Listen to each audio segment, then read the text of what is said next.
Hello everybody, hope you're doing well. Welcome back to another week of CSGO News. Hope you guys all enjoy and had a great past weekend. I really enjoyed my break, but I'm great to be back. It's really good to be back here. And first off, I do want to announce Mouz Sports has officially announced their 5th member for their roster. I'm sure a lot of you guys are aware last week we had a very confusing week with Mouz Sports as they brought back Oskar after kicking him from the roster. They brought him back for a few games actually ESL Pro League. They also play with their stand-in player next for their 5th member. And a lot of people in the community are really confused. Is Mouz Sports going to continue forward without Oskar and next in his place? Who will be their 5th member? Will they bring someone in? And they actually have their official 5th member, guys, will be former Penta player known as Lol, and they debuted last night in their first series against Fnatic in a 2-0 series there. They actually swept Fnatic in ECS, the European League, week 1 over there for ECS. They managed to sweep Fnatic 2-0 in that series. So an amazing debut from this roster. Now, Lol did not look anything spectacular. Chris J looked pretty well as well. You know, Lol did not put up any shocking score lines, but still, Mouz Sports has solidified their roster going forward, and we really can say as of right now, they've closed the book on Oskar. Oskar has yet to announce what his problems were,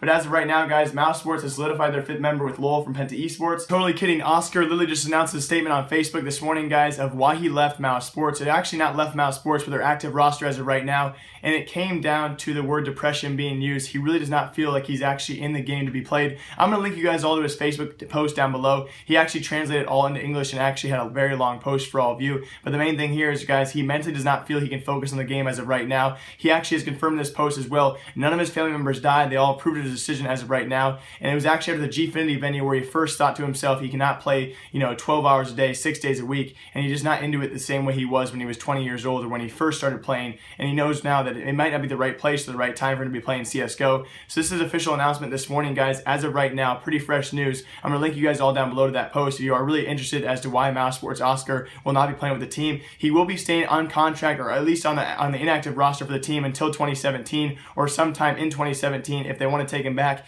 He seems as of right now he will be trying to play sometime soon after he takes a short break from the game of CSGO. So Oskar has finally come out as to why he left Mouz Sports or is not on their active roster any longer, guys. It is not anything, considerably terrible like we thought, like a family illness or a family death there. So that's good news, but it does seem he is really out of motivation for the game. So best of luck to Oskar moving forward. And again, I'll post you guys all the link down below so you guys can check out his post. And of course, we had some drama the 3 days we were gone, guys. Here on CSGO News, I do want to talk about first of which is Renegades and Tyloo, who are both invited to the Asian Minor Championships in late October. Actually, October 28th, these actually start. I believe they're on the same weekend as the ESL Pro League Finals, which conflicts with Renegades' schedule. Now, first off, guys, I believe Tyloo will be going to the Asian Minor Championships. There's going to be a small $50,000 prize pool. The reason why this is actually kind of drama here is we had Renegades' very own Ustillo, the player over there on Renegades, tweet out this a couple days ago in anger that this actually conflicts with the ESL Pro League Finals. Now, why I want to bring this up, guys, is really a lack of control of players, which really, I think, personally looked very bad for Renegades here,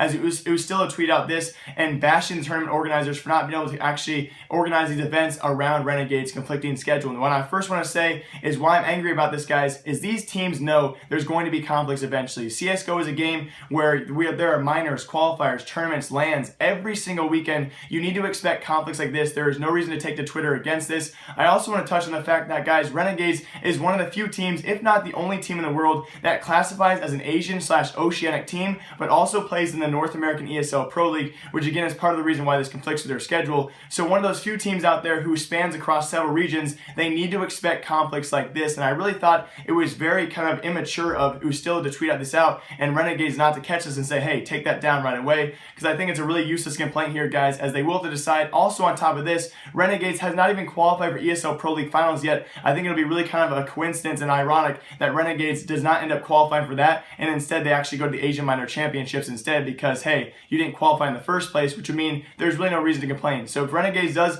actually qualify for ESL Pro League Finals and then they're invited to Asian Minor Championships, I see why this tweet would be a problem, but the first thing is they haven't qualified yet. There's no reason for this. You need to expect as a pro player there's going to be conflicts eventually. So I thought this was a very immature tweet by Ustillo. And we also the winner of the IeSF. If you guys have never heard about that, it's the International Esports Federation Championships. A small prize pool, only $20,000 this past weekend, but a very fun tournament to watch as we had several close games against the top 3 teams here. And what I mean by that is we had Ence, Tyloo, and MVP Project all there. Ence, one of those lower tier teams that very heavily favored in these smaller tournaments. We also had Tyloo, the Chinese favorites there. And of course, the best team in Korea, MVP MVP project, and these teams all looked amazing against each other. The rest of the teams here throughout the weekend did not look very, very close to these teams. It was the Chinese favorites who were taken down, guys, by Ence in the championships. It was Ence Esports who won the International Esports Federation Championship against Tyloo in a close best-of-3 series, which ended 2-1, guys. But I want to talk about this more personally. It was Ence Esports players known as Alex and also Sunny who dropped 86 plus frags in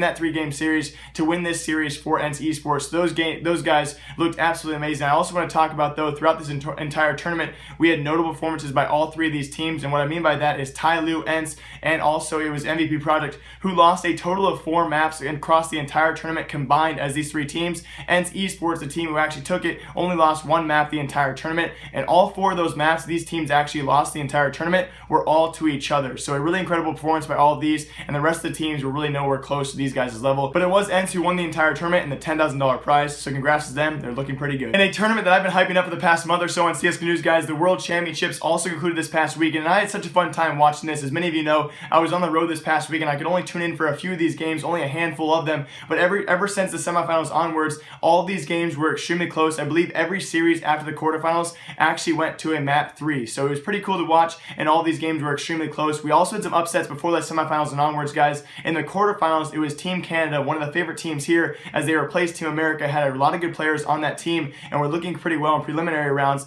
They actually got upset by France, a team who, again, barely made these final 8 teams in the first place. Many of you guys know France upset them in a brutal matchup in the quarterfinals here, only went to map number 2, and on that map number 2, it was France who took down Canada 16-0. A really unimpressive show here by Canada, as if you watch the game, it was pretty blatantly obvious that Canada just stopped trying, and yes, they were 16-0'd by France, but it was France in the semifinals who was taken down by the favorites here of Turkey, Xantares, and obviously 2 of his teammates from Space Holders taking over that Turkey lineup here for these World Championships. So it was France taken down by Turkey. We also had Argentina surprise the Valde and Glaive combo there of Denmark, as well as Kading on that team from Team Rogue, a team Denmark that looked very strong throughout preliminary. After starting out 1-2, they came back, bounced back, and did very well out of groups, but they were actually upset here by Argentina, a team who just looked very happy to be here. I loved Argentina. It was very unfortunate, though, as they faced off against Xantares in the Turkey lineup and were actually beaten a best-of-3 series. Again, a pretty close series, though, went to map 3, but it was Turkey, guys, who took the World Championships and the $50,000 prize home. But congrats to Argentina. They had some great upsets here and looked like they were really enjoying themselves. So congrats to the World Championship conclusion. It was Turkey who took the finals for this actual 2016 World Championships. Again, a great tournament to watch. I cannot wait for next year's, and hopefully next year's going to be a larger prize pool and we actually see some more top-tier players come out to play and actually represent their countries better. And it has officially become a trend for CSGO pro players to actually get tattoos of themselves on their body, guys. As many of you know, we actually had Cold Zero a long time ago from his Mirage against Liquid. As many of you know, the jumping 4K shot over there, he got that tattooed on his arm a long time ago, and now, of course, Simple has joined him this past week, and a lot of hype around this, guys. Another sick tattoo, as many of you guys know, his jumping op shot at ESL Cologne against Fnatic. Really cool to see that, guys. It's become an official trend as CSGO pro players are starting to tattoo themselves with their highlight moments. I'm not really sure how I feel about this. Of course, the tattoos look sick, and it's a big moment in their lives. Obviously, Simple known for that, and of course, Cold Zero known for that as well. Two tournament changers there in those pro plays, but still, kind of a weird thing. You don't see other professions doing this. You know, NFL players, pro basketball players, they don't get basketballs and footballs tattooed on themselves, or like a 3-point shot that won the game. They don't do that kind of stuff. So it's very interesting to see this kind of thing, but I really do enjoy it. And again, the tattoo looked pretty cool. So congrats to Simple on his new tattoo art, and hopefully to more in the future. And please forgive me for the bad camera, guys. I'm now using the front-facing camera, kind of walking through the apartment while I do this last segment for today,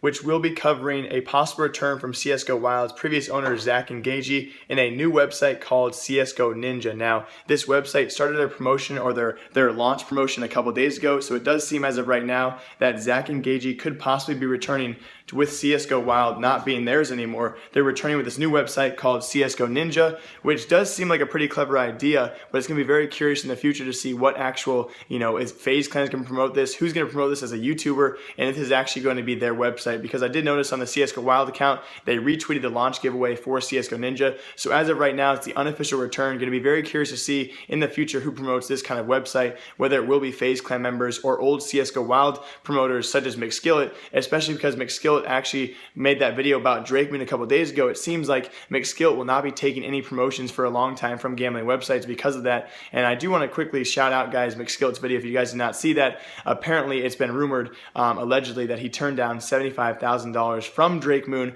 Now, we're not sure if Drake Moon was the website who offered that amount of money to him, but it seems like he denied that amount of money to promote them because Drake Moon was such a rigged website. He did not want to promote that. So quick shout out to McSkillet. Seems like a great guy as always, and I do want to talk to all of you guys as of right now that I will not be taking any promotions like that, ever again. So it's gonna be cool to see in the future who promotes those new websites. If Zach and Gagey are back, because obviously CSGO Wild is gonna be one of the most worthless websites ever. It's just a gambling website now with no ties to CSGO whatsoever, besides the coin flip. I've talked to you guys about this in the past. So yeah. That's today's CSGO news. I have a lot on my plate this week, so I hope you all understand. With class, it has to come first. I am in college, as many of you guys know. I also took this past weekend off. I was traveling a lot, so I didn't have too much time to focus on my quizzes, tests, papers, and group projects all due this week. I do promise you guys this week of college is probably going to be my busiest week that I have until finals week, so I'm going to be trying my best to make videos for all of you, but please forgive me if my uploads are late or if my videos are short. Like this one only includes 4 to 5 stories. Hope you guys all enjoy. I am trying my best here. I have a lot on my plate, a lot of stuff going on for all of you. I will be announcing my YouTube revenue giveaway winners later this week or early next week. Trust me, guys, I will get to that. Don't worry. I have the $260 in my inventory. Go, feel free to check that out. I will be giving the 10 winners of $20 all keys and the 1 grand prize winner a flip knife. I believe it's a flip knife stained or maybe something better than that as well. So it will be worth at least $60 for that knife.